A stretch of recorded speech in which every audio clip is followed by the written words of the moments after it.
I think the biggest challenge facing pediatric HIV in Africa today is really how do we keep the babies in care? The mothers come in for care, they deliver their children, then they take them home. And we know that for the best results, we must make sure those babies come back. They need to come back for their testing, they need to come back to get their drugs, they need to come back to get vaccinated, but they need to stay in the system. And we need to find ways to encourage the mothers to bring them in, because they certainly can't come in themselves. I find that the PATAC conferences really are transformational. It's the only meeting I go to where the doctors, the nurses, the counselors, and the chemists all work together. They come up with problems, they come up with solutions, and they go home with a plan for how to solve them.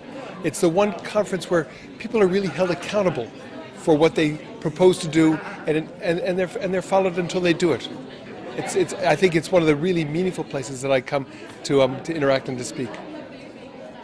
I think what we're looking at really are new ways to do things, and the two things that come to my mind really are, there was talk today about expert patients and mentor mothers and different kind of health system resources. We know that doctors and nurses can't do the job alone, and so what other resources are there from the communities that can come in and help support to get the best possible results? I think the other thing that I favor looking at is how do we use cell phone technologies most effectively? This is a new technology that's increasingly available.